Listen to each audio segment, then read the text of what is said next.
In 2014, Arizona State University added beach volleyball as an NCAA sport, but 2017 is the first season where the beach program has its own coach, Brad KEENAN.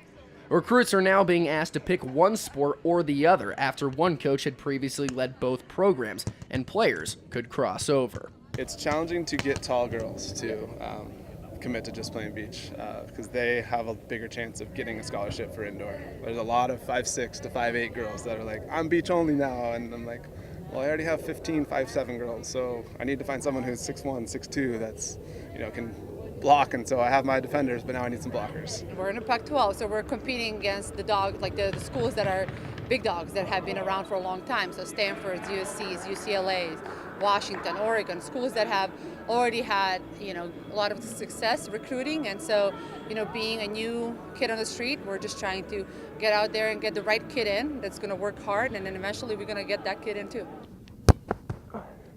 It's an NCAA rule that if you're recruited as a sand player, you're not allowed to play indoor. But if you're recruited as an indoor player, you are allowed to play both.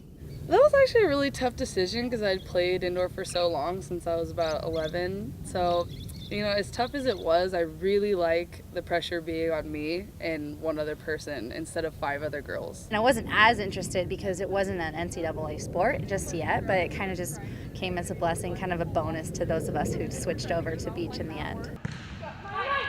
There are programs in the Pac-12 and around the country, such as UCLA and Nebraska, that have the two programs intermingled.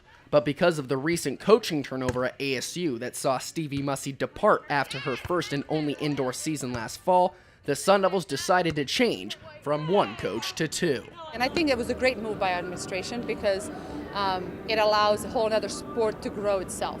Automatically, it opens up so much more opportunity for girls to play volleyball. When you have indoor team playing beach, then you really it's one sport. Even though the indoor players are allowed by NCAA rules to also play beach, it doesn't look like that'll happen at ASU anytime soon. Seeing how much improvement we made as a team, when we dedicate a whole spring indoor, I'm going to have a really hard time letting kids go play beach because, if we let them play beach, that means we're giving them up 3-4 days a week.